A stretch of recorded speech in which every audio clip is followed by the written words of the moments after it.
Hey everyone. So today we have Kira Jones with us. Kira is a licensed professional counselor in our Louisville office, and she works primarily with those who struggle with anxiety. So we get so many questions about anxiety, and I am super, super excited to have you with us. Yay, welcome. Thank you. So first things first, one question that we get all the time is how do I know if I'm just worried or if it's like anxiety? What's the Yeah, difference? I'll say, the main difference is worry is a temporary thing. We worry about something, we get over, we problem solve, we get through the problem. Anxiety is more persistent, normally stems from like unrealistic expectations. And a small amount of anxiety is always a good thing. We hit our peak performance when we have the optimum amount of anxiety and stress. A lot of people think it's a negative emotion, but it's pretty neutral and we need it to function. But the big differences are, where you're temporary, problem solving can normally solve it. You're able to function, have your day to day life. And that's mainly a mind, like we're inside our own heads when we worry. With anxiety, it's more persistent, unrealistic concerns, impairment to functioning, so not being able to go to the grocery store or go do social activities. It's more generalized. There's not like a pinpoint situation concern. And then anxiety affects both mind and body because we start getting those physical symptoms when we have anxiety. Those like heart palpitations and like Yeah. sweating. Yeah. Yeah. Awesome. So I love what you said about like sometimes we need anxiety, like sometimes that Mhm. can like drive us forward. But Yeah. sometimes it can be really negative, obviously. So where is that line? When is it time to seek help or to reach out to a professional about anxiety? When it starts to really interfere with our day to day, I am one. I'm going back to get my PhD, so I am one. I wait until the last 24 hours to do any type of assignment.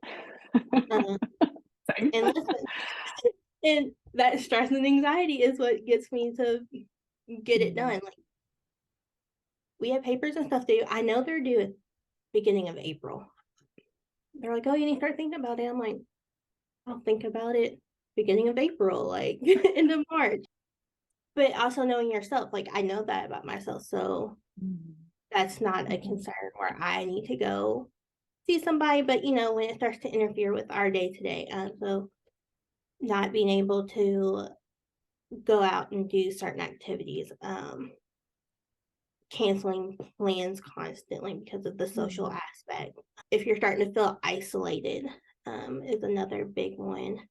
If they lead to panic attacks, so the extreme heart rates and sweaty and all the other wonderful physical symptoms. And then if it lasts more than a few days or a week, if it's more days than not, you're anxious. Come see somebody, get some coping skills. Those would be my big, like, okay, it's definitely time is when it's starting to impair what you want to do. Mhm. You're anxious about doing the things you want. Yeah. Yeah. That can be a struggle. That can be hard. So, in those kinds of situations, do you have any tips to feel better, to feel less anxious? Yeah, big one, deep breathing. And if you feel like you really can't catch your breath in that moment, put your hand on your chest and stomach and really breathe in through your nose and out through your mouth. Get those long, deep breaths in. Um, Another, it's not a fun game, but it's just a grounding. And it uses our five senses. So naming five things we can see, four we can touch, three we can smell, two we can taste, and no, two you can smell, and one. Three things you can hear, two you can smell, and one you can taste. And you're always able to kind of go back in. All right, if you didn't have just brush your teeth or have something to eat, you can always change those up to fit the needs of where you're at. It's distracting your brain long enough to for it to rewire. Um, and then another thing we could do is stimulating our vagus nerve. So it runs across our collarbone.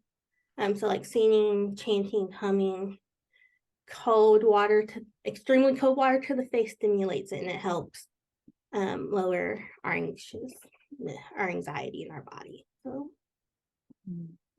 Yeah, so it's just really about, like, taking a moment and kind of finding a way to, like, stop your brain from getting yeah, a little wild. absolutely. And yeah, giving it that chance to reset and, like, realize that you're not actually in danger. Yes. Awesome.